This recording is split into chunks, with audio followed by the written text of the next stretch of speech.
All right, guys, back for another coaches roundtable. We didn't get to October. I think everybody was busy last month, so we didn't get to it. So back at it this month, November. Yeah, I guess we'll just start out. We obviously been chatting off air for about 20 minutes now. Already had a good conversation, but I guess we'll just kind of dive in any update training wise or anything. I know Jeremiah, you had your photo shoot. You also got engaged. Congrats, man. Super Thank you, awesome there dude. with that. Hopefully, I mean, you obviously put it on Instagram, so everybody knows now. But I didn't know if you Yeah, wanted to announce it on the coaches roundtable or not. So, I think I'm good with it. Yeah, we're good. but yeah, I guess we'll just start with how your photo shoot went, and yeah. Yeah, man. Shoot went well. It feels like it's been forever ago since all that happened. But yeah, as you said, there was lots been going on. Prep for the shoot. I was very, very happy with how that went. Definitely brought the leanest condition that I have ever seen. So had some great coaching along the way. And I know Brandon and I have talked about that pretty in depth. We just dropped a podcast, just kind of summarizing thoughts, like what the peak week process looked like and things of that nature. But yeah, I'm really, really happy with how I brought myself to that and kind of what we were able to achieve. Engagement went extremely well. That was kind of a stressful couple of weeks, like trying to figure out my photographer had canceled the night before my photo shoot, like figuring out my ring was stuck in customs. There was just like hella stuff going on that week, like figuring out the trip to Hawaii and a lot going on, but it went well. And now we are in a place where I feel like I'm eating a ton of food, but still feeling good. I think the hardest thing, and Brandon, and I know you can speak to this quite a bit as well. The hardest thing for me over the last couple of weeks has been not pushing very hard in the training. And I know you talked about on this check-in where you're like, I know you have a lot of food right now and like you're feeling good and you want to push, but like we're not ready yet. I think that's been the hardest thing for me, but I can see the long term, and I'm excited to dig into blood work a little bit deeper with you as well and kind of see how things are looking there. It's been a bit since I've gotten labs done. Actually, I think it was actually in our mentorship, Brandon, the last time I got labs done. So Wow. Okay. I'm excited to get back, like just see how things are looking there. But yeah, that's really been. I think things have really calmed down since then. I don't really have too much to report outside of the shoot and whatnot. I guess since we have your coach on the call, what's the reason for just training volume, just keeping them low right now, just recovering type of situation, or? Yeah, because all right. So when we really think about the post-diet phase, and I'm not talking about like a quick reverse diet or something like if I've gotten a client lifestyle lean or sustainably lean, the recovery from that, you've dug a much smaller ditch. But we got Jeremiah to essential levels of body fat into a place he had never been. So physiologically, psychologically, all these systems are down regulated. So many of times I've gotten on the podcast with you, Jeff. I've gotten on with you, Jeremiah. I've spoken about metabolic adaptations, and really we see the severity of that being from the length of the diet, the depth of the diet, as well as the body fat that was attained. And he was at a level of body fat percentage that he had never gotten to. So there's going to be a lot of physiological systems that are out of whack. We have to think about the fact that he was much lower than his lower intervention point, or what many people, when they hear that term, they don't really identify with it. So we'll call it the body fat set point.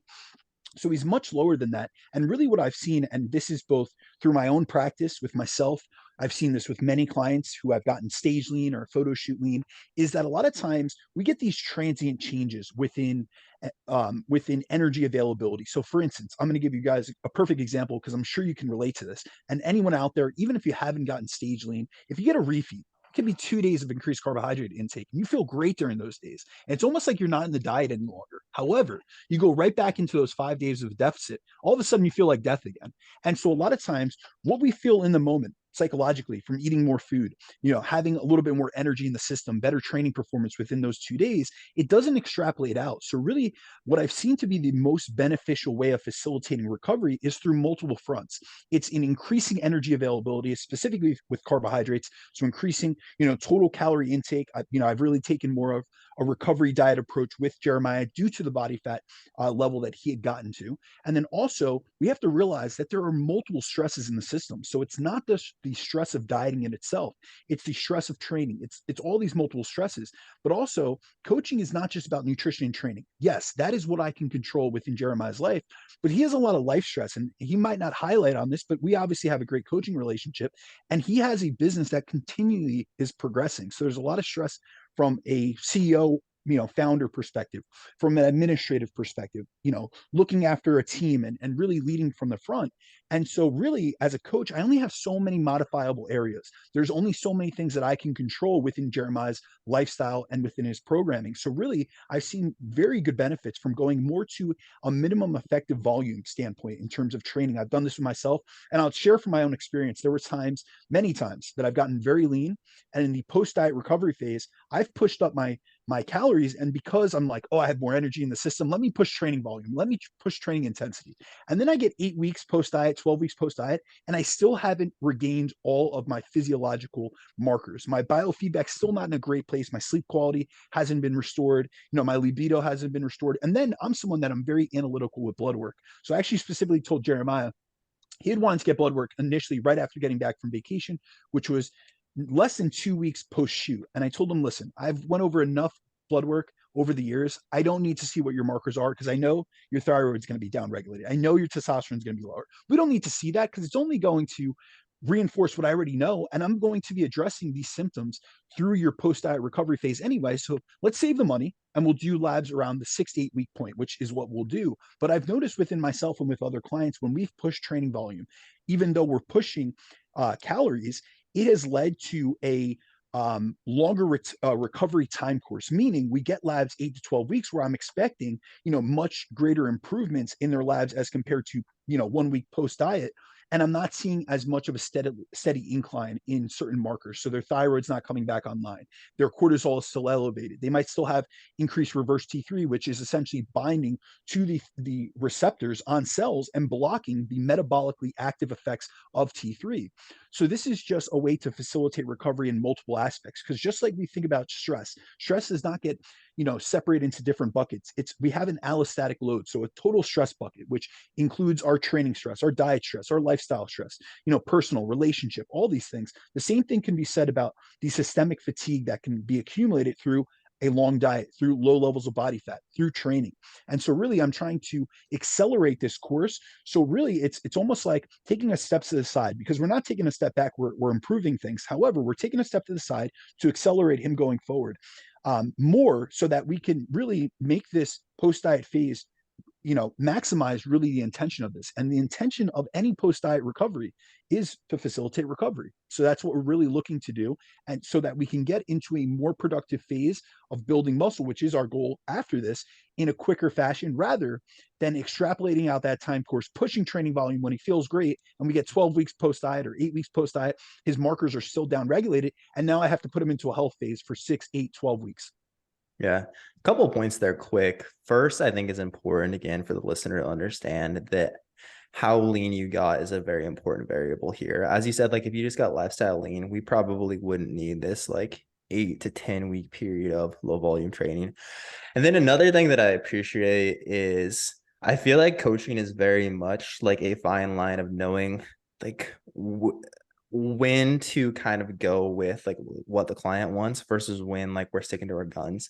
And I know I've been like subtly pushing like, hey dude, I'm really excited to get into like this next phase where we're starting to push you hard again, and like just nothing with that. So I always appreciate that as well, when it's like, all right, like as opposed to like, I know that I want to get back to hard training ASAP. Absolutely. But like I feel like that's such an important part of coaching, where I talk about that all the time. Like if we're just going with the client's whims, you're not any better off than if you were just coaching yourself. But as I always appreciate like seeing that in practice, and it's weird to like, I know this is the best thing for me, but still I'm like, you wouldn't do it for yourself. That's the issue. So you needed someone, we all do. So I have mentors as well. We need someone objective in our corner, because coaching is not just about giving a client what they want. Because if I gave every client what they want, I would be dieting every client year round. However, they'd be in that same yo-yo dieting circle. Yeah. They'd be on that same, merry-go-round and doing the same things year in, year out, and getting the same results. And a lot of people come to me because they want better results than they've had in the past. And if we continue doing what you've done in the past, including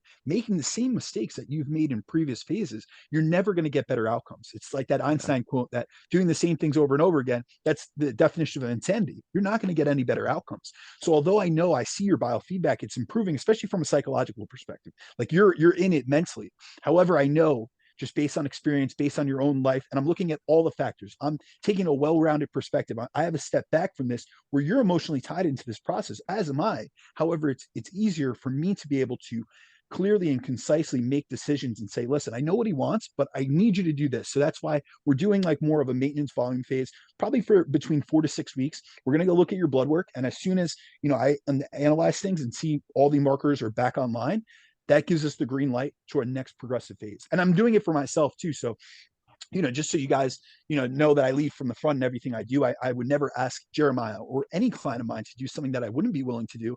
Right now I'm currently in week 7 of my post-diet recovery phase. And based on my own biofeedback and progression, I'll be continuing this phase out for a full 8 weeks, most likely. Then I have a planned deload.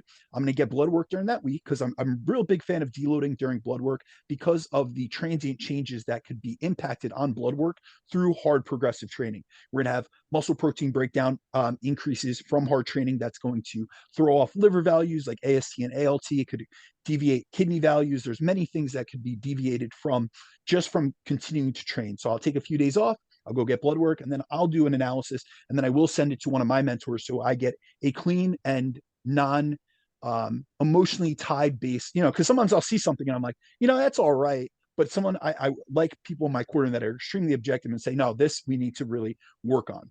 And then once I get them back and I assess them, where I am from a physiological and internal health perspective, that the plan is after that for me to start my own building phase. So really what my trajectory is, I'll start progressing my food and training volume up even more at that point, which will not only allow me to titrate up my calories and continue doing so, but really how I have this plan, because I'm really a big fan of periodization, especially within my own training, is training and nutrition, is that it will align right with the holidays. So I'll be able to start eating more, progress, both my training, both my calories.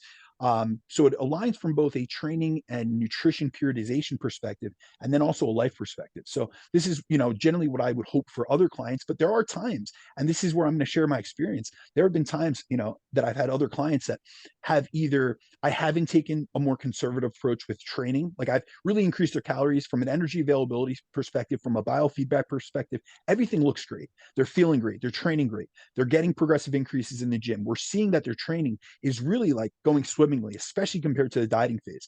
And from all the feedback that I have from them, and even their internal markers, their blood glucose, their resting heart rate, their blood pressure, they all are trending in a positive direction. When I get their blood work, things are still down regulated, especially my natural athletes, especially guys that have gotten very lean, because I've worked with many natural competitors and natural pros at this point. And so then we have to pull back even more when we should have just pulled back initially after the diet and really, bought our time then.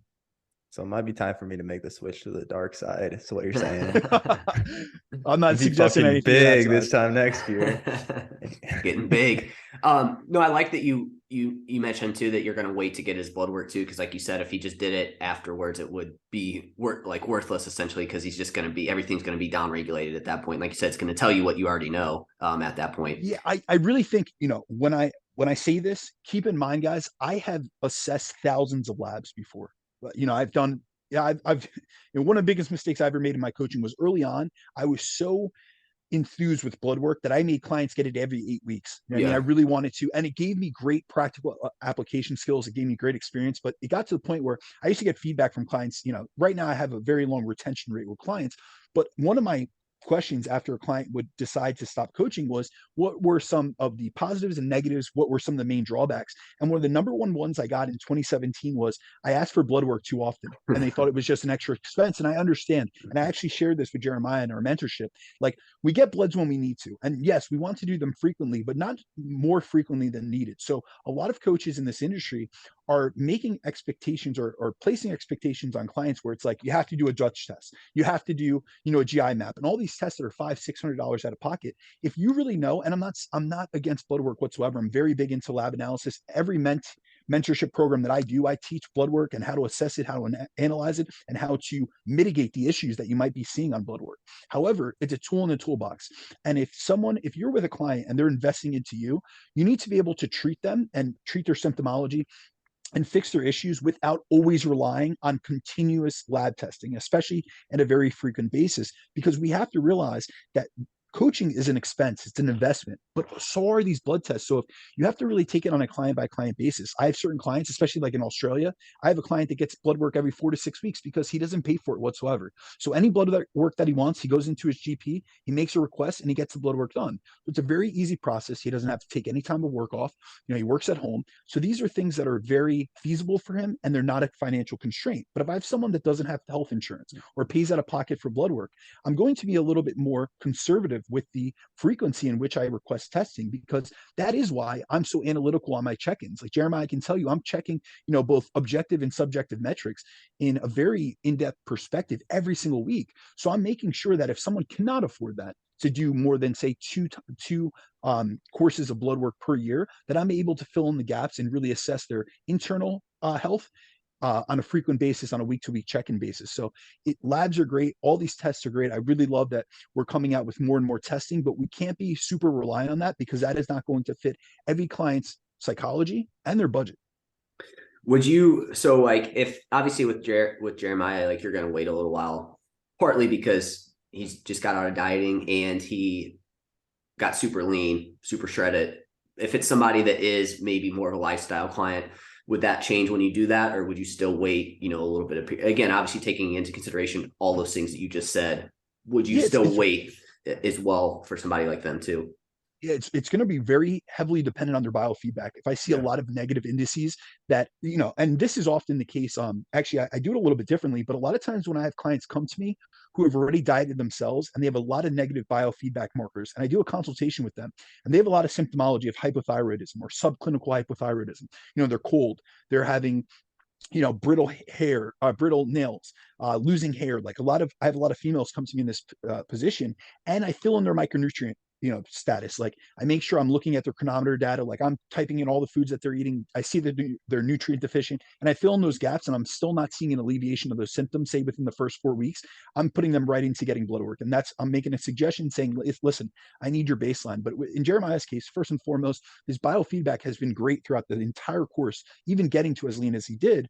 Second of all, I've had enough athletes in his position test at that level of blood work or at that level of leanness to know the indices. Like I could tell them off the top of my head exactly or very closely to what I'm going to see. Obviously, there's genetic inter-individuality between clients, but there were no objective markers that were so out of range that I thought that I needed to get testing immediately then. So I told them, listen, from a budgetary perspective, let's wait until 6 to 8 weeks post-diet rather than 2 weeks post-diet, and really get something that will give me data that I'll be able to really assess where you are and where we can go going forward. Whereas if I'd gotten 2 weeks post-show or post photo shoot, I already know where they are, and I'm already going to be implementing certain things within his programming to mitigate those things. Yeah, that makes sense. Again, paying attention to the biofeedback, and I'm sure too, as you get more advanced with it as well too, and you get more experience, you probably have a good idea again of like if people are showing certain signs or symptoms, you have an idea of what's going on, and you don't necessarily always 100%. need to get that blood work either. But sometimes, I do want to make a caveat to that, because there are often times, like with Jeremiah, I can have an objective conversation. We've had a relationship for quite some time. There's a lot of mutual respect, but sometimes someone comes to me and they're a brand new client. They don't know me from the hole in the wall. We're just creating a relationship. And I tell them, listen, a lot of your symptomology is leading me to believe that you might be hypothyroid. I am not a doctor. I'm not trying to step outside my scope of practice, and nor am I trying to give you a diagnosis or this self-limiting belief about you being quote unquote damaged or anything of that sort. But all your symptoms are leading to this. You're having weight loss resistance. There's a lot of symptomology within your own feedback, your biofeedback, and then also your body's response to certain things. You're always cold, and there's certain, symptoms that I'm seeing in both your consultation and then also in your check-in forms. And I really would like to, peel back the layers of the onion and really dig in deeper. And it's almost like you would just, we would normally get our car checked, quite regularly to make sure it doesn't break down. Let's do the same thing with your body. And often what I find with newer clients that don't have experience with coaches that do blood work, because I have many clients that come to me that I say, hey, listen, when was the last time you got blood work? Oh, well, my coach never asked me for it, so I haven't had it in 2 or 3 years. That's really where I have to educate them on the importance of blood work. And then B, there are times that I might tell someone, listen, your symptoms really sound like such and such. I've had people come to me with autoimmune diseases, and I'm seeing very similar symptomology that I've seen in some of my other clients that have these specific, let's say PCOS or have Hashimoto's thyroiditis. And I'm saying, listen, I'm not trying to diagnose you, but I've had similar clients with these similar symptoms, and they're very specific. And this may be something we want to look into. When they are kind of in denial, a lot of people, they'll put their heads in the sand. They don't want to get blood work. They don't want to, a lot of times we want to focus on the things we want. We want fat loss. These clients want fat loss. They don't want to address the internal issues they might be dealing with. They kind of want to just put a Band-Aid on it. And that's where utilizing blood work to just bring awareness, like, listen, these are certain, issues that we need to deal with. So let's go into a primer phase. Let's really prioritize your internal health and rectifying some of these issues. You might have accumulated this over 10 years. I recently had a girl come to me, and she had the highest fasting insulin levels that I had ever seen. I mean, to where she would be diagnosed type 2 diabetic. And the fact was that her blood glucose was in range. So she was at 99. But let's consider the fact that the range is from 65 to 99, and then 100 and over is pre-diabetic. So she was 1 milligram per deciliter away. However, we have research that shows that anywhere above 85, for every 1 milligram per deciliter over 85 milligrams of blood sugar for fasted, is a 6% increase incidence of developing type 2 diabetes in the next 10 years. So she's 14 times 6, whatever the math comes out to, 84% more predisposed to type 2 diabetes in the next 10 years, in conjunction with the fact that her fasting insulin were way above the reference range. Like, I wouldn't want someone about like 6 to 8. She was at 36. And so that's where I had to, she wanted a fat loss phase, but I said, listen, we need to work on restoring your health and really addressing this first and foremost, not putting more stress in the system, because you could have stress-induced insulin resistance. You could have lifestyle-induced, insulin resistance. This could be from your nutritional. We need to really peel back all the layers of the onion, look at your blood work, and really get a fair assessment and really work on this first and foremost before we go down the path of really focusing on your physique composition. Whereas if you were like Jeremiah just said a little bit ago, where if you just kind of let the client decide what's going to happen, what would end up happening? They'd be in the same position over and over again. So again, I think that's super important. I got a couple questions here for Jeremiah too. So, and Brandon, you probably can answer one of these as well. But so first, Jeremiah, were you happy with the amount of muscle that you had when you got lean? Did you think you had more than what you thought? Or, I'm just curious to hear your thoughts there. And then after that, like, what's kind of the game plan there for the building phase for you moving forward? I don't think I've ever been happy with the amount of muscle that I've had, but especially those quads. I was happy with, yeah, that is very true. But that's Brandon and I have talked about it quite a bit. Lower body, at the end of the process, I realized I had quite a bit more muscle tissue there than I thought I did. Your legs did look, really shredded. I was pretty surprised by that. And they were not huge by any means, but bigger than I expected. My adductors specifically have always grown a ton, and I've always had like big ass, like turn up looking legs, but it's never like, I've never been able to really see my quads much. So that was an interesting development, and I was happy with that. Upper, man, I would say it's very hard for me to say objectively, honestly. I don't think what our lowest weight was 177 there. I really haven't thought about it too much. I was happy with I'll say like I'm happy with where I was at. I think I probably put on a bit of tissue since the last time. I don't think I put on a crazy amount by any means, but it's also very hard for me to be objective with this versus someone from the outside looking in. I wish I had a better answer than that, but I think I would actually have to sit down and I need to actually compare my pictures side by side. I know that I don't think I looked as skinny as I did last time I got to this point, but I think that also, again, I was talking to you guys about Natalie's photoshoot prep. It's very similarly, she's very hard on herself. Same thing here. I think that it's very hard to be objective there. I do think I got a bit bigger. I will say lower body my first photo shoot prep, I just had like stick legs. So I do think I added quite a decent bit to my lower body. But again, for me to say that, certainly I want like more objective data. So really I don't want to just like go by feel, and I can't say because I really haven't compared much of like how I ended that prep versus the first one. Gotcha. Yeah, I think it is. I mean, dude, it is hard to look at yourself and be, like you said, objective and whatnot on it, because we're always our own worst critic. And like you said, when I asked that question, I was like, the first answer is always going to be you never have as much muscle as you want to have. You always want to have more, for sure. I think that's Yeah. always going to be that way. So I guess then for you, move forward, building phase probably coming up is from what you said. I don't know if there's any, and Brand, this might be geared more towards you. Is there anything specific for him that you feel like he needs to work on? Like in terms of like bringing up certain body parts, or is it just going to be kind of just full body type everything? And then is there going to be any methods that you might implement, especially for his building phase? Yeah, so I think this is a two-pronged question because there's a difference between what my opinion is from a coaching perspective and then what Jeremiah wants. And we're going to go in the middle with that. You know what I mean? I'm all about giving a client not only what they want, but also what they need. And it's really a blending between the two. It's the same thing as, a lot of people come to me and they know that I've done advanced coaching for quite some time. They're looking for optimality, but within the constraints of their lifestyle, that's not realistic. So what do? I look for a blend between what's optimal for their goals and then what's practical for their lifestyle constraints. So I'm trying to optimize within their lifestyle constraints. So I know Jeremiah has expressed multiple times that he wants to do a leg specialization cycle. And that was really early on into the fat loss diet. But I think that we really saw that his legs are more developed than he thought. From a coaching and objective perspective, I do think he needs to bring his chest up. So really how I do specialization cycles, it's based on a client by client basis. So it isn't like there's a set and forget principle. You guys know I'm not a fan of that whatsoever. So really how it'll come down to it is after the recovery phase, I will sit down and Jeremiah and I will have this discussion in person, or through Zoom or whatever it may be. But I will do my own needs analysis on Jeremiah's photos, both from the photo shoot itself, from where we started, the photo shoot itself, and then at the last week of his recovery dieting phase. And this is what I do with all of my athletes, especially advanced trainees, because we have to realize that our rate of muscle growth at this point is slow and steady. So we really have to nail down, we have to take a very focused and methodical approach.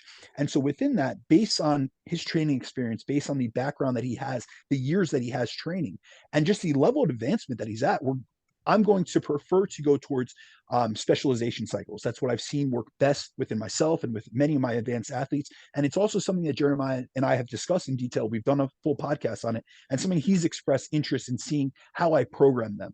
So that's where we'll sit down and we'll decide what is our priorities, because it's not just about, he's not a competitor. So I'm not going to sit down and tell him, like with my athletes. It's funny, just recently I had one of my pros who he's transitioning out of pro competing. He's deciding that he wants to focus more on his career than competing. And so I just reconstructed his next mesocycle.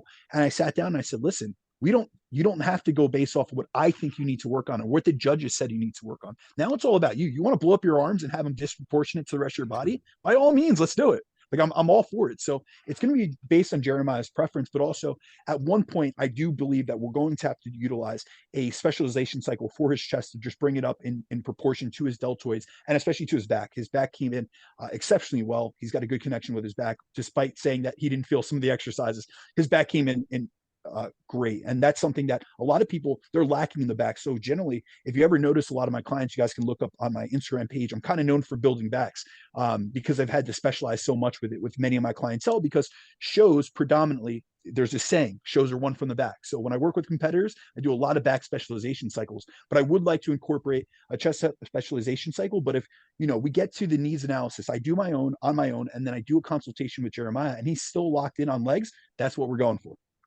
That is so interesting because that is the exact opposite of what I would have told you my weaknesses are. Now, I'm glad.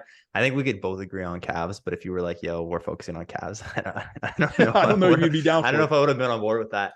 That's funny though, because I have always thought of chest as being my strength. I don't know. That's interesting. And I've always kind of had like legs are a weakness. And I would have thought even like, I know like I think it's much harder to like look at, like, to me, when I see myself in progress pictures, it's like, that's not me. You know what I mean? Like Mhm. it's so much different than what you see in the mirror. So I think that's part of it being objective. But I'm glad we had this conversation though, because that is a lot different. Because I want to get your take on that as well. Like objectively, what do I need to focus Absolutely. on? And chess would have been actually the last thing that I would have thought, because I've always thought that would have been a strength. That's interesting. Now, I think your deltoids are more of a strength than your chest is, objectively speaking. And I saw it as it flattened out. I also think that we have to realize you got into a different condition. A lot of times we're hiding a lot of our weak points, and we're Mhm. also sometimes our strong points we don't even realize. So with your quads, you thought that was a weak point, but now Right. he's checking his chest. But I'm just speaking from objectively speaking. Like when I looked at your photos and I looked at your posing, especially, and that was something that I had Jeremiah do that I don't think you had ever done previously. Like No, actually I doing was posing god awful poser. yeah, every single week I had him do posing in terms of sending me pictures after specific workouts. And even as you diet it down, generally our weak points are what we lose first. You did lose chest fullness. I noticed that quite substantially. And really, when we look at it from like a chest to back, yeah, I don't want to say ratio perspective, but your back was really, I don't want to say, I want to say its development outpaced your chest. So I Yeah. think that bringing up both or bringing up your chest would help with full body balance. No, I will also say, like, since I hurt my AC joint, it has been interesting to see, like, I mean, part of it is I never got surgery on this, right? So my shoulder essentially isn't attached to my collarbone anymore. And it is like all my presses have become, and that's just before that, it was very much like when I started training, just train chest 5 days a week. But that has, I think it's more so like where I used to be. Whereas I have definitely noticed, like specifically in my left shoulder, I have kind of like a boulder shoulder, which is very much, I think, just to, it has to be to stabilize that shoulder joint now. Definitely my presses are more delt, Delt a focus. bit more delt biased now than they used to be. But that's super interesting.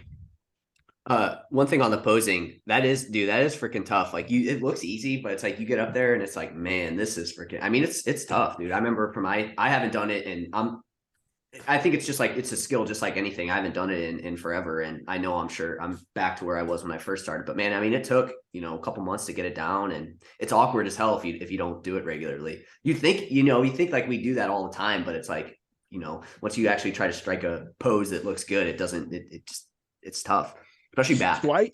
I knew specifically that Jeremiah didn't pose because he has no mirrors in his gym. So I knew he wasn't flexing all the time. You know what I mean? And I saw the lighting he was using, and I was like, listen, let's practice this. And also, a lot of people will poo-poo the mind muscle connection. That's the Yeah. name of your show. But I really do believe that a better mind muscle connection can just be from contracting in and of itself, just due to flexing. So just remember, the photos that we took of Jeremiah, or the photographer took of Jeremiah, or that you see of me, this isn't a pose. So if we're not able to pose and display our body properly, it doesn't matter how great our physique looks, because we're never going to display it to the best of our ability. So when a photo shoot is the goal, or a contest, a show is the goal, we have to be able to present things accurately and to the best of our ability. Really, bodybuilding in and of itself is an illusion. So it's, bodybuilding is, an ability to display. That's why it's both an art and science. So if we look at someone like Alberto Nunez, he looks massive in these photos. But if you really think about it, he's 160 pounds. He's not he's a very muscular individual, very lean, incredibly balanced Super physique. lean. But his ability to stand there, if you ever look at his front relaxed pose, he makes everyone else look smaller within his weight class, Yeah. because he has such a great ability to pose, and he's a master of that. Same thing with Jeff Alberts. He's a master for poser. Eric Helms, beautiful poser. These are guys. Eric is around my height, and I believe he gets on stage around 170 something pounds. Very, when I was on stage, I was 205 in men's physique, so it's a drastic difference. But his ability to look large and really display himself to maximize his stature and his structure is due to his practice, and also his love of old school posing. So it really is an illusion. I think it's something that many could benefit from. Instead of just taking selfies, we're not taking photos at all. Really incorporating that. If you want to display a better physique, you got to flex, you got to pose it, and you have to get used to contracting your body, because photo shoots are a workout. You know what I mean? In and of itself, you'll be exhausted. So I had, Jeremiah with a nice large intra workout during that photo shoot, because I knew he was going to be pumping up, and we're trying to maintain a pump, but also getting, the best photos for that day to present his physique in the best lighting possible. Yeah, it really is. I'm glad you brought that up, because it really is all about how, you work angles, and you can make yourself look, it's like you said, it's an illusion, and you can make yourself look way bigger. Where sometimes you see some of these guys that they are really good posers, and then when you see them in a more relaxed position, it's like, wow, you definitely, doesn't look the same. I've kind of, like, I've made a post on this too about, like, a lot of people want to get like a leaner looking midsection. And I think like part of it is a lot of times people just focus strictly on like building their abs, when it's like, if you like build up like your shoulders and like, you know, your upper body and stuff like that, like you can give yourself that illusion that you have a, you know, kind of a smaller waist there. So cool. Anything else that we want to go over before we hop into the questions? Or I think we're what, 35 minutes in now, so we probably We're should. like an episode in already. I think Yeah. we got to get into it. But luckily, some of the topics that we're covering are very similar to what we've been discussing. Yeah, so I think we'll start with you know, we've been talking about reverse dieting, so we'll start with that. And there's two questions here that Brandon brought that we'll talk about. So I don't know if we want to tackle these separately or if we want to go one by one, but I'll just start off with the first one. Why do you think there's been such a debate between reverse and recovery diets lately? And I know you had that second question, so I don't know if we want to wait to tackle that or if we just want to tackle it all at one time. Yeah, let's go through this one first, and then we could tackle the second one separate. I'll start it off. You know, honestly, there's been a lot of like debates and, you know, rebuttals back and forth in the industry regarding reverse dieting. And I think the reason why there's been so much, you know, back and forths and arguments and debates about like the reverse versus recovery diets in our space is because honestly, if we look at it, the nutrition industry has become like an industry where it's really popular. Like it's really common for two things to occur. First, people like to put themselves into camps and they align with a group to relate to others and be able to kind of like stake their claim, which they live and die by. So they have a belief and they want to defend that belief. And oftentimes the best way to do that is to be a little bit controversial. So, you know, just the fact that they have an opposing viewpoint or an opposing belief or approach, you know, causes controversy. And if we look at it, that's what generates more attention and increases their exposure, especially when it comes to social media. Whenever, like, when us three are pretty like aligned with our beliefs and stuff, and we don't put anything controversial out. We're just generally trying to help people and give evidence-based and evidence-informed content. That's like kind of the moderate road. And I understand that's not as sexy. And there's many times that people have DM'd me or listeners of the show and have tried to get me to, you know, rebuttal or argue against specific person's claim. And Jeremiah can tell you himself that there's been times I've received questions. In the question, it's about a specific influencer.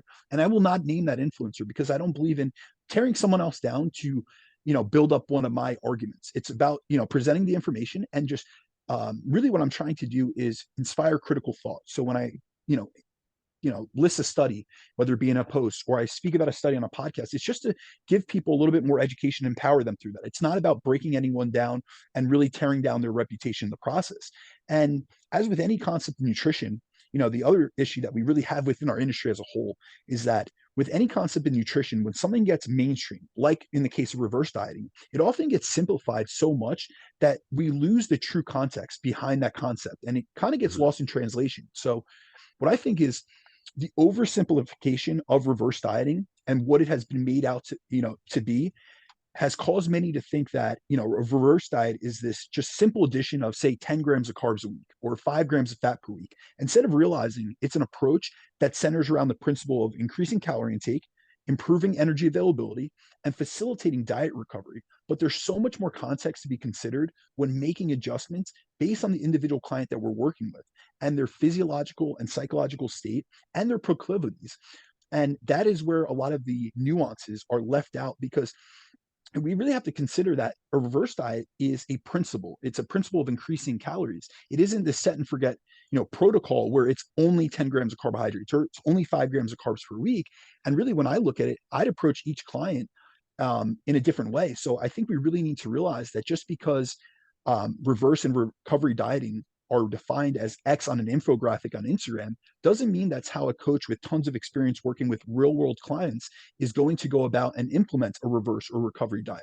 Just like, you know, when we really think about it, like think about all the information that a lot of us put out on volume. A lot of times if we make like a general post, we'll, you know, make a recommendation and it'll be, you know, to maximize hypertrophy, train a muscle group between 8 to 20 sets per week or per muscle per week. But that doesn't mean that's how that's the approach that we take with every single person that we work with. So I think it's important to realize that our approach needs to be individualized. And I also think it's important to point out that many of those who are taking a side in this debate and either siding with the benefit of reverse dieting or recovery dieting, they're kind of like picking a camp, are doing so based on their area of specialty and background. So for example, we have a lot of researchers talking on this topic, but their point of view is coming from research, which I'm all for. Believe me, I'm very into, you know, looking into research, looking at the literature. But there's two issues with this. We got to think about the fact that at this point, there are no direct randomized controlled trials that look at using a reverse diet approach versus utilizing a recovery diet approach after a fat loss phase to see what's the best method to take. However, what do we know from the evidence that we do have? We do know that having a plan in place, regardless of the plan, whether it's a reverse diet or recovery diet, and having a phase to transition into after the diet is a crucial part of the process of long-term body composition progress. As the main thing out of all of these things, the main thing that we see in the research is that in the vast majority of cases, those who go on a diet and lose weight will regain all the weight and fat they lost after finishing the diet. And often many gain even more. So they end up in a worse place from both a body fat, a body composition, and a metabolic health perspective after finishing the diet and going back to their previous lifestyle and falling off the wagon again than they were at the start. So because of the lack of research, a lot of those on the research side are using data on relative energy deficiency in sport, which is a great line of literature. But the thing is, it's really not applicable to every person, especially for those who diet that are in the general population. They're not getting to these low levels of unsustainable body fat. And also by only looking at the research, we discount the fact that evidence-based coaching isn't just about what has been found in the research. As being truly evidence-based is a combination of using peer-reviewed quality research. So they got that. But you also have to use your own experiences as a coach and the goals, the preferences, and the abilities of the individual person that you're working with.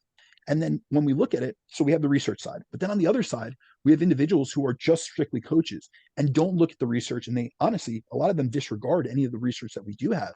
So they base their content, their information, and their opinions solely based off their own experiences and what they've seen with clients, which is anecdotal experience or anecdotal evidence, but it also clouds their ability to see the value in what the literature provides us with. So, because we don't have, direct control trials on post-diet approaches, I think we as coaches, if you want to be a quality coach, we have to take the limited data that we do have and combine it with our own personal experience working with clients to determine what the best strategy for the individual client who just finished a fat loss phase, a photo shoot prep, or just a regular diet, and use that data to decide whether we use a reverse or recovery dieting approach, which is why, if you were to ask me, and I had this specific individual ask me after, which one do I align more with, a recovery diet or reverse diet?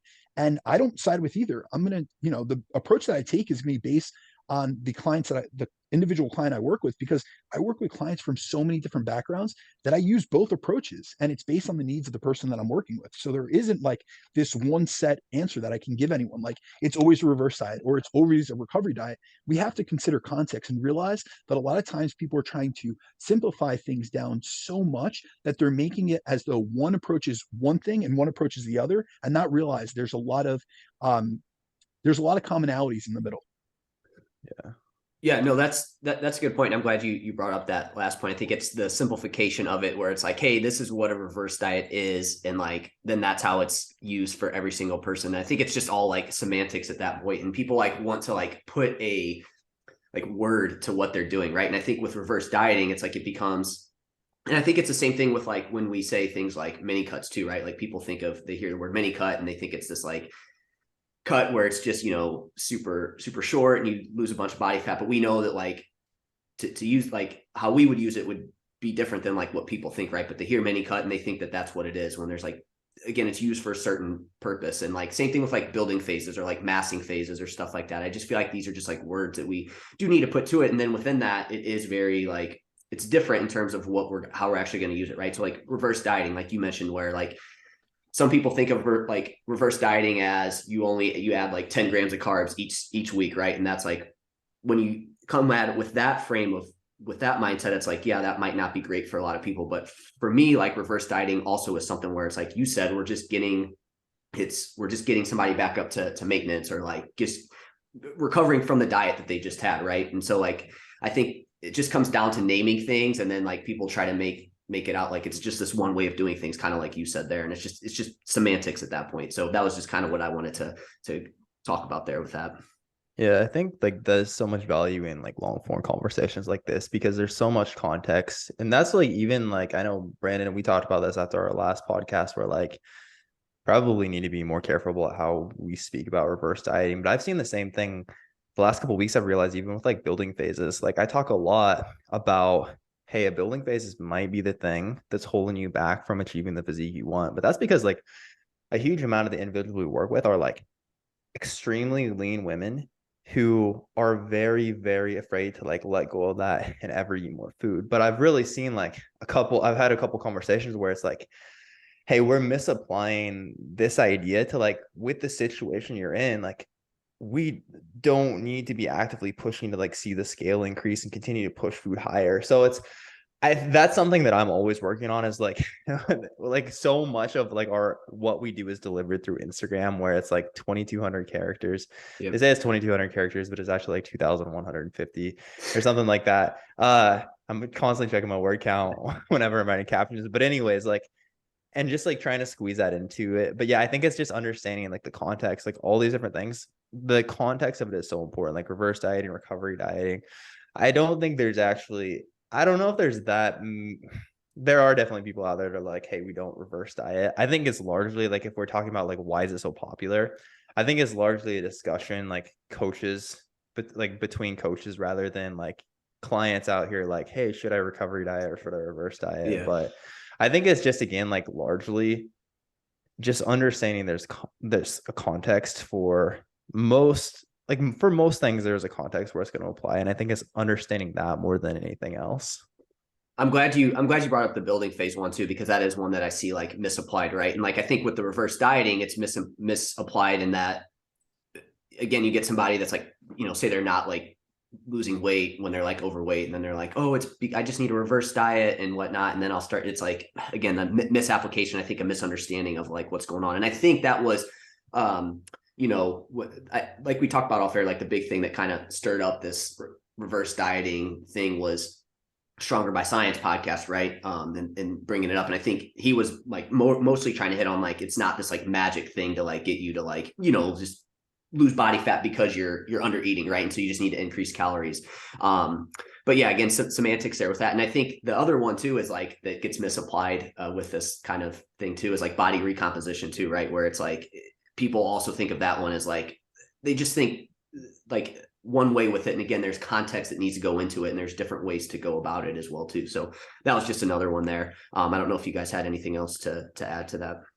Yeah, I mean, I know like I saw you post about the under eating thing the other day where like a lot of people think they're not losing because they're under eating. And that's, I know I spoke to this on like Aaron and Brian's podcast. We talked about reverse dieting, and like I had a post the other day that was like, do you ever like look at who reshares your post? I had a post the other day that was basically like, here's why it feels like you're eating more calories if you're like quote unquote reverse dieting and getting leaner, but you're actually not. And then somebody reshared it and it's like, this is why we reverse diet all our clients. And anyways, so I must have not made that clear enough, but I completely forgot where I was going with that now. We were talking about. I don't remember where I was going with that. Man, are you still in the photo shoot? He's eating well, so let's not make an excuse. That's our cue to go to the next question. Anyways, let's move on. I'll let you know if I remember where I was going with that. Well, we're still we still have a little bit here on the reverse dieting thing. So like basically, how would you define reverse dieting and recovery dieting, and when would you use either? So Brandon, we'll have you start, and if Jeremiah, if you remember anything. Thank you, dude. Yeah, absolutely. So when I think it's important to first differentiate, or before we differentiate, to really look at the commonalities, because when we look at the concepts of reverse diet and recovery diet approaches, I think it's first important to acknowledge the similarities between the two approaches, because fundamentally they're both post-diet phases aimed at facilitating recovery and mitigating the many metabolic adaptations that are induced from being in a deficit and from losing weight. And lately, a lot of people within our space have spoken about them, and this is what we were just hitting on. They've spoken about them as they're completely separate nutritional phases that almost oppose one another. Whereas I kind of see them as two sides of the same coin, where they really just fall along a spectrum. So they're really with very similar intentions. They're just going about it in different methods. And really, when it comes down to it, the main difference that distinguishes the two approaches, if we really look at it from like a physiological perspective or from an application perspective on how real coaches that are effective and getting results with them utilize them, the biggest difference that differentiates the two approaches is the speed at which calories are increased. So for me, that's going to depend on the specific client I'm working with. So it's not about one being better than the other. It's being about, is one more applicable or more useful for one client versus another. So when it comes to reverse dieting, this is more of a conservative approach where calorie increases are made in a slower manner.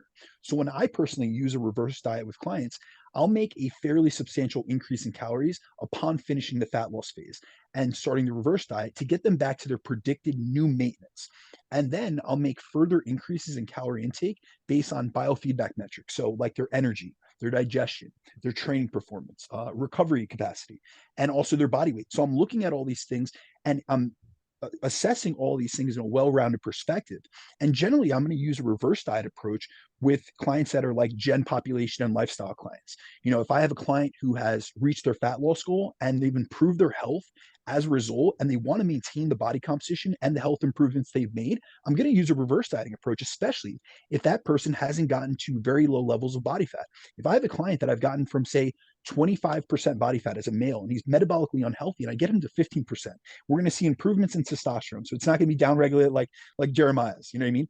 There are going to be improvements in testosterone, better insulin sensitivity. He's going to have better blood work parameters. So we're going to see decreases in blood pressure. We're going to see decreases in blood glucose. We're going to see better HbA1c, so a 3-month marker of insulin sensitivity, better fasting insulin. These are all going to be improved from the weight loss itself. However, what a lot of people within our fitness space, because they're not focused also on the health perspective, they don't realize that all those changes that you got from the fat loss results or from the fat loss phase itself will restore if you go back exactly to the lifestyle that you were at previously. So if they regain all the body fat, they can do this massive increase in calories. They go into a recovery dieting phase and body fat overshoot. They're losing some of those metabolic benefits that they had.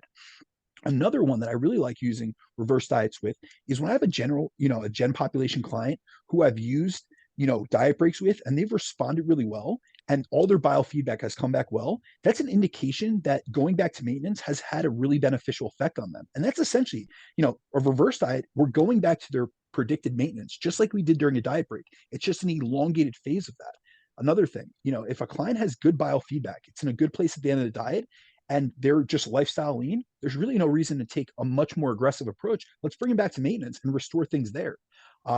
Another case, and a lot of people overlook this, is, and I deal with, and I think I also have to put on the caveat that I work with people from all different backgrounds, and my experience is pretty vast. So I've seen so many different parameters or so many different situations where reverse dieting was really beneficial. So I've had people that were dieting or quote unquote dieting or losing body fat, but they still have poor insulin sensitivity, or in some cases, they're insulin resistant. So I'm not going to make these massive increases right at the end of their fat loss phase, because it's only going to compound that issue, because the number one leader to insulin resistance is excess calorie intake. So putting them in a surplus is only going to compound that insulin resistance, as well as negatively impact their nutrient partitioning. So they're going to be more likely to store more body fat, especially if they're a highly stressed individual, because if they're highly stressed, they're going to have more of a predisposition due to the high cortisol levels for visceral adipose tissue gain. So meaning in the stomach region. Well, with that comes more a higher likelihood for metabolic syndrome. And one of those components is insulin resistance. So it's almost like this vicious cycle that we're going through.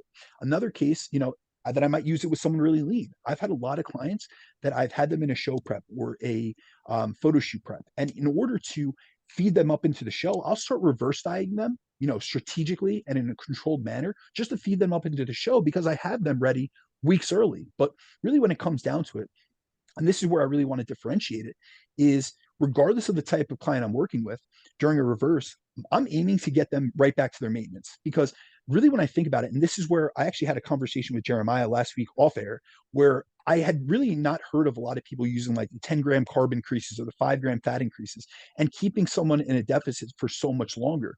And really what it comes down to is, in my mind, reverse dieting has always been going back to predicted maintenance. Because let's think about it like this. I utilize diet breaks and refeeds with many clients. If I wouldn't keep a client in a deficit during a diet break or a refeed during a fat loss phase, so I wouldn't keep them in a deficit, why would I keep them in a deficit once the fat loss phase has ended? So to me, reverse dieting has always been get back to maintenance right away. And so people, I think the main issue with how some program reverse diets and how some interpret them is that they keep a client or themselves in a deficit for a prolonged period of time, and they only make increases of, say, 10 grams of carbohydrates or 5 grams of fat per week. So they're making such minimal changes that they don't lead to any positive benefits and adaptations, because they're still in a deficit for a prolonged period of time. it's not enough of an increase to get any tangible increase in their total daily energy expenditure. If you increase 40 calories, that's 4 calories that you're burning more from your thermic effective feeding. It's not up regulating your NEAT. It's not up regulating your BMR. You're prolonging the deficit and making it so that they're more in a metabolically adapted state. So if you were in a 12-week fat loss phase and then you put someone in a 12-week reverse dieting phase, but they're only getting back up to maintenance at week 12, that reverse dieting phase, you took a 12-week deficit and you made a 24-week period of being in a deficit. So I think that's really where a lot of the arguments have stemmed from, but that's never how I've applied it. So for me, when I hear these arguments, I'm really thinking it's more of a misunderstanding, and then also misunderstanding on the part of those that are speaking on it. And then also it could be due to a misapplication on the part of some coaches that really just don't have a good understanding of metabolism, of physiology, and maybe just don't have enough experience realizing that that's not going to work for a lot of clients. Like, you cannot keep someone in such a prolonged period of time in a deficit, especially because that's not sustainable, nor are they going to be able to adhere to that. Like, really increasing your carbohydrates by 10 grams, like, that's so minuscule that most people are going to miss. Yeah, they're not in even terms of going to that. get They're it. going to overeat that. Yeah. So then when we look at recovery dieting, it's a more aggressive approach where calorie increases are made in a much quicker manner, especially at the start of a recovery dieting phase. So when I use a recovery diet phase with my clients, the goal is not to just increase the calories enough to get them out of a deficit and back to maintenance, but to exceed their new predicted maintenance calories and actually put them in a surplus. So that's really the goal of a recovery dieting phase. And generally, I'll utilize a recovery diet as opposed to a reverse diet when a client has gotten extremely lean. And so, like, essential levels of body fat, we're staying at this level of leanness would not only be unhealthy, but also wouldn't be sustainable. So it's not only bad for them physiologically, but psychologically.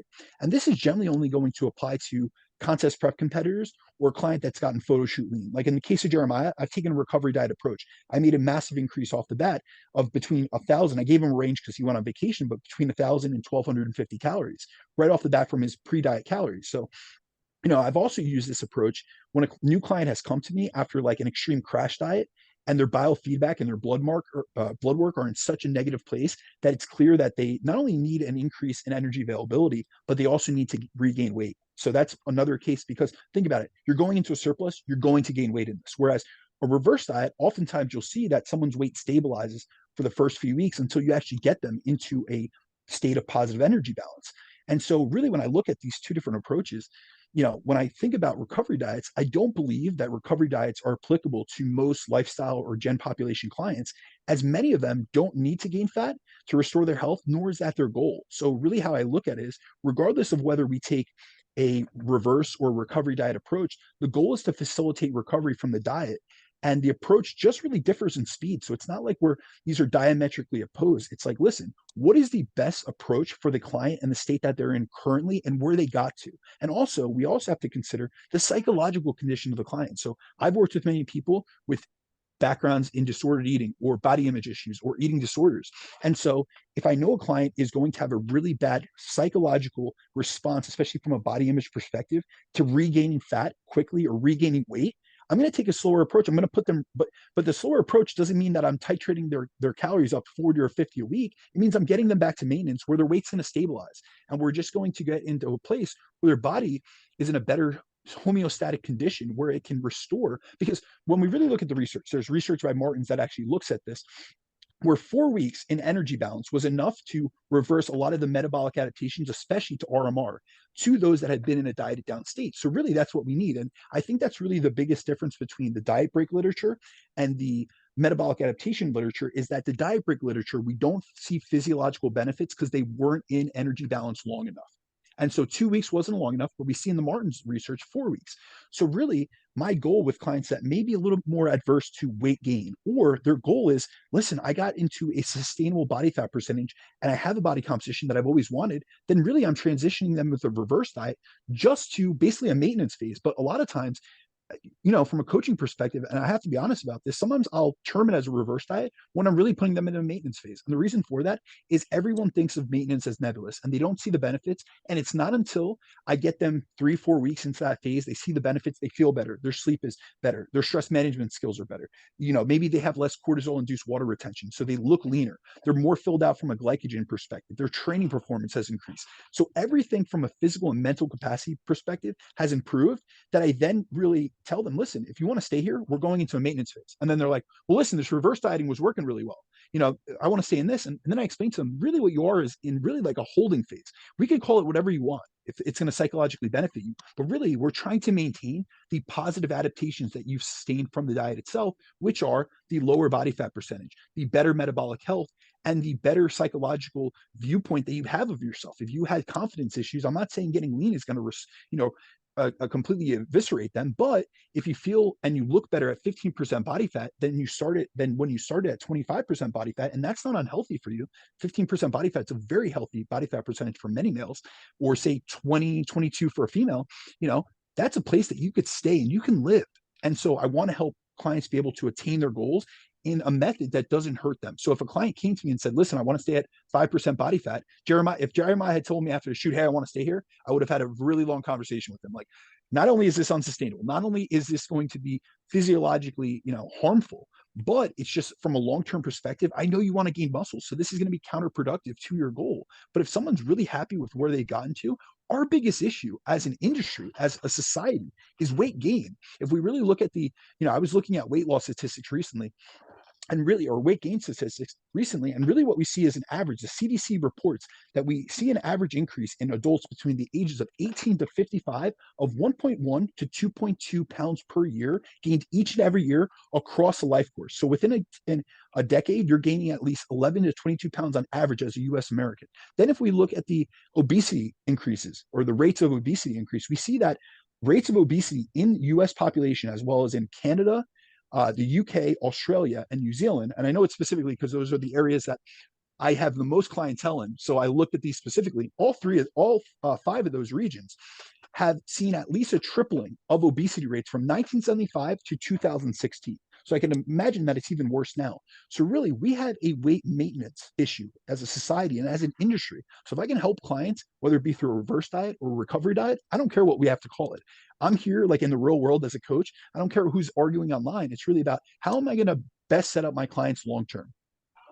Yeah. Everybody knows how to, like, for some people it's tougher, but most people know how to lose a weight. It's just, it's keeping it off. And like you said, maintaining it. That's really the big issue. So I agree with everything you said. I think that using recovery diet again, if you know like what the definition is of it, it makes sense that like you would use that more for people that are like more advanced and they are just trying to, like in Jeremiah's situation, you're just trying to get them out of being super lean, right? Because we know that that's not great. And then a reverse diet again is going to be used more for like general lifestyle, gen pop people. And that's who I work with more so than I don't have any like competitors or anybody getting as lean as that right now. And so like, I just use it for basically what you said, right? So like just really making sure that you don't overshoot your maintenance, right? As like you just said, people have a problem of seeing their weight trend up. And so again, in that post-diet period, if you don't have any sort of plan or structure or anything like that, what happens? People usually just see weight come up super quick. And when you do that, you gain probably mostly body fat because you're probably not training or anything like that. Maybe you are, but you're probably going to gain mostly body fat. And then over time, you're just going to, if you get in this cycle of like you lose weight and maybe you don't do it with the greatest of methods, you maybe lose a little bit of muscle in the process. And then you have this rebound, you gain fat, and then you do it over again. You just slowly over time just see this like worsening of body composition. So like, again, making sure you don't overshoot your maintenance. And again, the main goal is to just get you to your maintenance calories, right? Because like you said, once we get there, you're going to start to see things. There's going to be beneficial adaptations. Yeah, at that point, right? And I think the other truth with this too that I like to explain to clients too is I think maybe also there's this like they don't realize what's going to happen, and I think people also think that even for a gen pop person, like I don't think you're going to see a bunch of weight gain post diet, but if you also think that you're going to diet down and then you're going to be at that weight forever, like, and you're not going to have any weight gain after that, I also think that your expectations are off there. Brandon, I know it looks like you got something you want to say real quick. Yeah, I want to hit on that. So the reason I say like with reverse dieting, I'm saying, if someone is opposed to body fat gain, they don't want to see their body fat, their body composition change. I think we have to differentiate between body fat and body weight. The reason for it, and there's multitudes, but I want to explain this to everyone in the audience because I've worked with 1,000+ clients at this point, and also many competitors. And what we have to realize is your lowest scale weight is not your true weight. That's not your diet weight.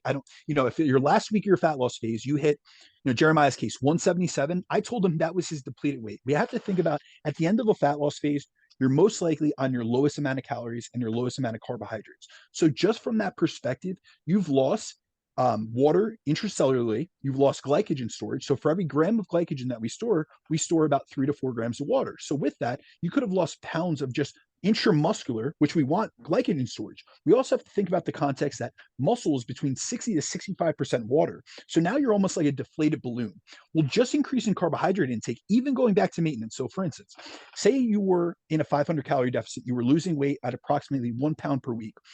So you're in a 500 calorie deficit. I increase your calories. I do a back calculation. I see that your weight trajectory, the last 4 weeks of your diet, you were losing an average of 1 pound per week. So I say, listen, this means that this client was in a 500 calorie deficit. I back calculated it. I'm going to increase their calories by 500. We're going to see some, just like on the way down, we see some adaptive decreases. We're going to see some adaptive increases on the way up. However, you may see that your body weight increases because say that I increase that all through the form of carbohydrates. So I gave you 125 grams of carbohydrates. And with that came 125 grams just from the carbohydrates themselves. And then say another, 450 or 500 grams of water itself. So 500 grams plus the 125, that's 625. You do that by 2.2. We're looking at around, 1.2 pounds just gained from that. Just from the fact that you just increased carbohydrates, but you're still at maintenance. So we have to realize your lowest weight is not your true weight. So don't get hung up on that. When we actually look into the literature, it shows that weight maintenance, successful weight loss maintenance, is between 1 to 3% of your weight. So we have to realize that there are going to be fluctuations, and there's going to be for a multitude of reasons. We're going to see an increase in carbohydrate storage in the muscle and in the liver. So you're going to increase storage there. And generally, on average, most people have between 350 to 500 grams of carbohydrate storage in muscle and about 80 to 100 grams in liver. And that's for a 70 kilogram person when they've done research. So if you're heavier than 70 kilograms, you're probably going to have even greater storage than that. So you have, pounds of storage capacity just from carbohydrates, which means no adipose tissue gain. Realize when I say it's getting stored in intramuscular or in hepatic glycogen storage, that means that none of that is body fat. That is not going through the process of de novo lipogenesis. It's not creating fat. That's all going stored, and it's going to be utilized when you actually exercise. So we're going to see an increase in that, but also you have increased gut content. So now you have more food coming in the system. You're going to have water weight fluctuations. Maybe with that increase in carbohydrates, you're eating more sodium. So realize that your lowest weight is not your true weight. So maintenance is not Jeremiah staying at 177 pounds. It's replenishing those glycogen, getting them back to maintenance calories, and then seeing what that weight is. And often, really successful weight loss maintenance is about 5 to 6 pounds above what your lowest weight was. And so a lot of people, they see that increase even during a reverse diet and they get scared. So it's not about that. What we have to realize is when you increase 5 to 6 pounds of water and glycogen, do you know what you just gained? Lean body mass, because lean body mass doesn't just refer to muscle. It also refers to electrolyte concentrations, organ mass. It refers to glycogen. So all these things are actually, if you went on a DEXA, you'd appear more muscular. They would tell you, hey, you have more muscle mass than you had. It could be a week from you got a DEXA, your last day of dieting when you're depleted. Then a week later, on maintenance calories, you haven't truly gained any body fat whatsoever, but it's going to show you as having more muscle mass. So we have to we have to detach ourselves from the scale. I really try to work on this with clients. Listen, you may lose weight initially. You may have this adaptive increase. I increase your calories. You may lose weight just because you were stressed and you were retaining water, or you may suck up all those carbohydrates, fill out your muscles. You're going to look better. You're going to have better pumps in the gym, but your scale weight's going to go up. However, you're at maintenance. It's physiologically impossible to gain fat in neutral energy balance. That's what energy balance is, meaning your calorie intake and your calorie expenditure or your calorie burn are matched. You cannot gain fat in that position unless you're extremely highly stressed. And there's very nuanced conversations that we could go into in terms of cortisol elevations and predisposition towards storing visceral fat as compared to subcutaneous fat and this, that, and the other. Most people, they're not going to experience that. So you're not gaining fat at maintenance. Realize maintenance is a maintenance of your body composition and body fat, not your body weight. And that's where we have to be okay with these fluctuations. So that's where I try to explain that to clients. Listen, you're not going to be your lowest weight for the rest of your life, but if we stay 6 pounds, give or take, within that range, that's great. And it's the same thing with the menstrual cycle. It's like, listen, your menstrual cycle weight, we have to do a comparative analysis. Week 1 of your follicular phase versus next month's week 1 of your follicular phase. And same thing with the first week of your luteal phase and next month's first week of your luteal phase. And we can't just do this, always looking at these numbers and really isolating these variables and saying, oh, this means I gained fat, or this means, I'm not in maintenance anymore. We have to really, take a step back, be a little bit more analytical, be a little bit more objective, and realize maintenance, just like our maintenance calories are arranged that differ based on our activity, our lifestyle, our stress, or sleep, so is your maintenance body weight. So don't just, if you got down to 200 pounds, you feel really accomplished, and you automatically, a week after going to a reverse diet, or 2 weeks after, you're up to 203 or 206. Don't think you failed, that you've regained all this. You've probably regained nothing, except you look better, you're performing better, and you're reversing some of the metabolic adaptations that were sustained from being in a deficit because you went back to maintenance calories. That's why I think it's so important to have a coach like during this time to talk you through that, right? Because what would you typically see happen in that situation? Say somebody does this, they're all ready to go, freaking, let's do a reverse diet. They hit their numbers and then they see weight go up a little bit. What do they probably do in that situation? Oh, dude, I got to go right back into fat loss dieting. And then you just end up getting in this freaking cycle that you just do, and so I think having a coach there can finally get you out of that freaking cycle of just doing that over and over again. One thing, because you kind of hit on this, like I wanted to just kind of go over like, I guess like kind of a myth maybe or something, but like you kind of talked about like, if like some people they do like increase their calories and they see weight loss go down, like you kind of hit on like the stress is probably playing a big role in that. And just sometimes like you could be for you at that point, like it's just easier for you to adhere to that calorie amount than it is to like what you were doing before, right? I think that's something that could be going on there. But one thing I wanted to hit on real quick was, I think there's kind of this myth, and I thought of this too, like this was something that I fell into as well. But like, and I do think adding a little bit of muscle can help with this, right? Because if you can reverse out, you get at maintenance for a little while, you build some muscle, I do think you can maybe make your future fat loss phase easier, but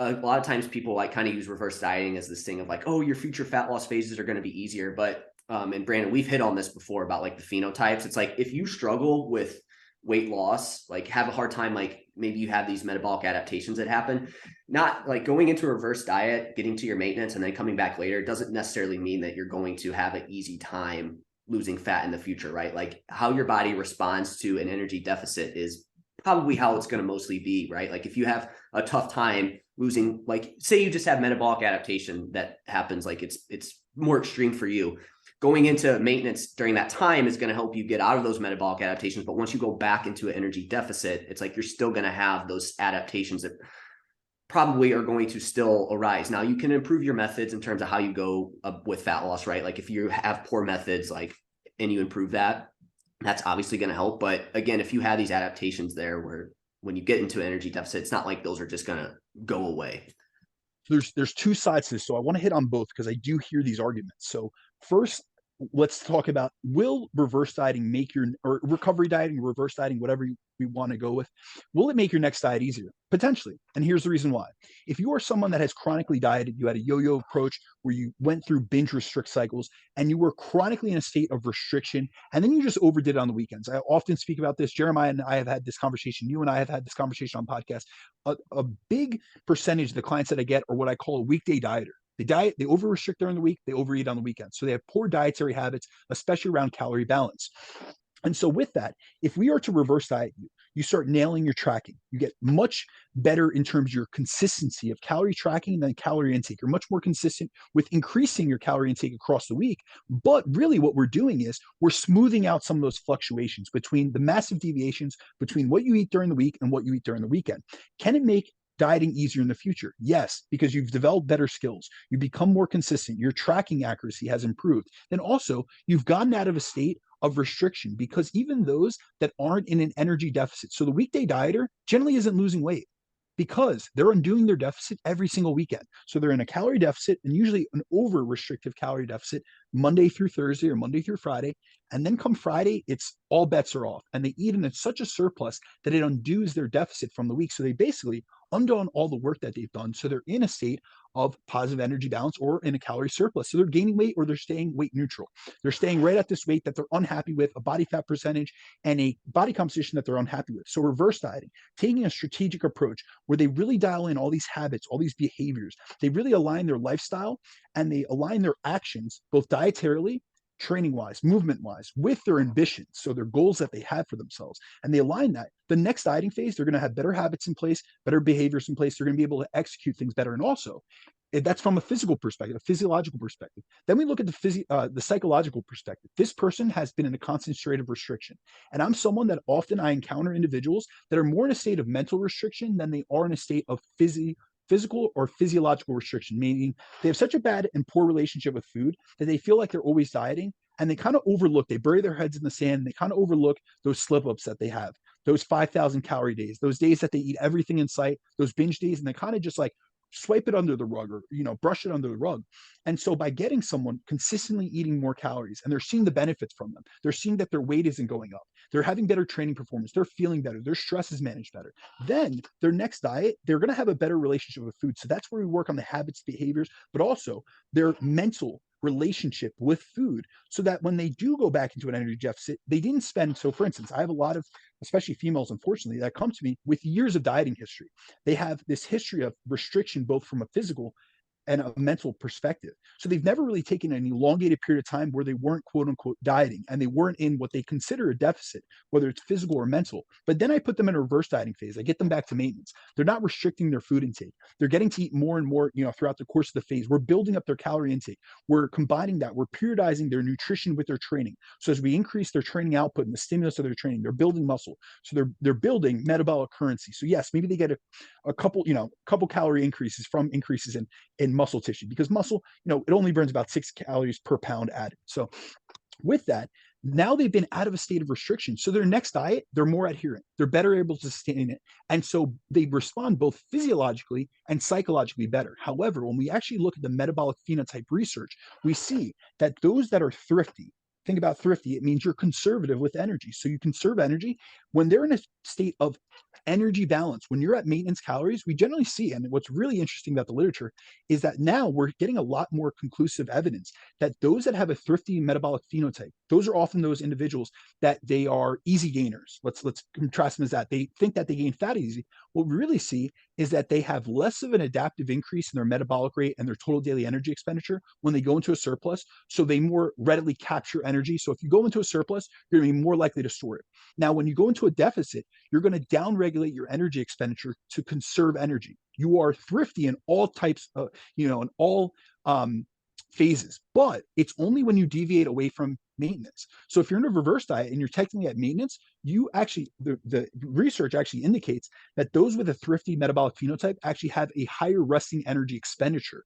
So they at baseline are able to eat more calories than even those with the spendthrift. And the spendthrift individuals, so those that have a spendthrift metabolism or a spendthrift phenotype, are those that see less adaptive decreases during a deficit, meaning that they don't suffer from as much metabolic adaptation. Weight loss is a little bit easier for them, but also when they go into overfeeding conditions, they have more adaptive increases. So those are the individuals that, if you look at the study by Levine, 1999, there were certain individuals that when they overfed them by 1,000 calories for 8 weeks, some individuals only gained 1 or 2 pounds, whereas the predicted weight gain in that study was supposed to be 16 plus pounds. And it was because they had unconscious increases in their NEAT, was one of the main things. But we also see increases in resting metabolic rate and other parameters of total daily energy expenditure. However, when we look at them at energy balance, they actually have slightly lower of resting energy expenditure. So this is how I really like to contrast this research.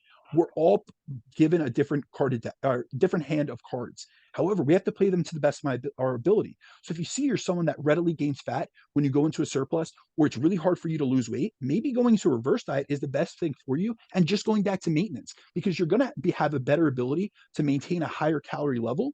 But we have to realize that your metabolic phenotype, generally, we also have to realize that no person is one or another. We're more on a spectrum. So maybe someone's more thrifty than they are spendthrift, and some are more spendthrift than they are thrifty.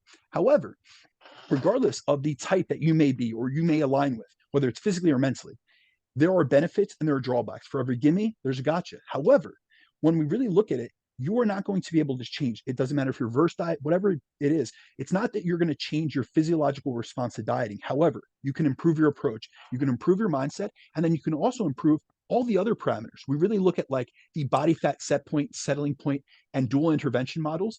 And we see that there are physiological factors that impact the body fat percentage we can maintain. There are environmental factors, and then there's lifestyle and behavioral factors. So really, let's focus on what we can control. If you can improve your habits, improve your behavior, optimize your food environment, and then also improve your lifestyle to really be more aligned with your goals, you're going to make fat loss dieting easier. Does that mean that if we put you in a metabolic chamber that we wouldn't see the same down regulations if you're more on the line of the thrifty metabolism? No. However, that shouldn't matter because you're going to be able to make the process easier by the approach that you take. And that's where coaching really comes into play, because I get a lot of people, because I've spoken on metabolic adaptation so much, that they, whether it's that they really are, or they just mentally, based on their experiences, poor experiences with dieting in the past, they come to me and they always say, I have extremely adaptive metabolism. I've always struggled with weight loss. I've been able to get those individuals much leaner later on down the road, but I never put them initially in a deficit because they're already coming from a mindset and a physical perspective where they've been so beaten down by diets and deficits in the past that they're not in the place internally, physically, or mentally to go into a diet. So I put them into a primer phase. We optimize everything else, everything within our control, their internal health, their habits, their behaviors, their approach, and also their mindset. And within that, it makes dieting easier. But does that mean that I've really reversed any adaptations that they're going to sustain once we get into a deficit? No. This isn't like a magical drug that we can undo things. However, there are always interventions that are within our control, and then there are ones that are outside of our control. And the reason I've spoken so much on metabolic adaptation over the years is I want us to focus on the factors that we can control. And instead of getting caught up and really disillusioned and disheartened by things that are outside of our control, like whether we think we have a slow or fast metabolism, or we have low thyroid, or whatever it may be, you have to realize that focusing on the factors that you can control are going to lead to much better outcomes 10 out of 10 times. Yeah, no, I again, yeah, I definitely, like I said, the biggest thing I want to hit on that was like, you can't reverse that like phenotype that you have. You can't, again, those adaptations that are going to happen. But like you said, you can reverse dieting, getting you to your maintenance is going to, like you said, like get these people out of that psychological, like kind of jail that they're in of like always restricting and stuff like that. And that in itself, like indirectly is going to help make future fat loss phases easier, like you said, because they're finally freaking getting out of that, like just mental jail that they're in there with it. But yeah, so no, I'm glad you went into like more detail on that for sure. Jeremiah, sorry, man, we left you hanging there for, I think, what, 20 minutes or so. I don't think I have anything to add there. I think you guys summed it up beautifully. Cool. I'm not sure if you guys have a little bit more time or if we want to wrap this one up. I got to dip here pretty quickly. Yeah, cool. I knew once I saw these questions about reverse dieting, I knew that we would this is all we were going to get through. I knew we weren't going to get through any of the other ones. 2 questions seems to be a good bet. Yep. We keep adding to the list though. That's good though. Now if we ever, for whatever reason, need questions, we got a ton. So, guys, it was great chatting with you again, man. I love, taking 90 minutes to do this. There's a ton of great information in here. Is there anything that you guys want to leave the audience with? I think, again, just taking a little bit deeper look at, again, when you're looking at reverse dieting, building phases, mini cuts, anything of that nature, again, understanding like there's only so much nuance we can put into something like Instagram. And again, just considering the context of it before we just like, hey, this person did this thing and they have the physique I want. So thus that automatically means like this is right away the right path for me. So I think, again, just considering the context, digging a little bit deeper, even just listening to podcasts like this. But that would really be my main thought. I don't think there's like a right or wrong time. Well, I do think there's a right or wrong time. Let me rephrase that. But I don't think like reverse dieting, like in the right context, is bad. Again, recovery dieting, again, there's a time and a place for each. But again, the context is key.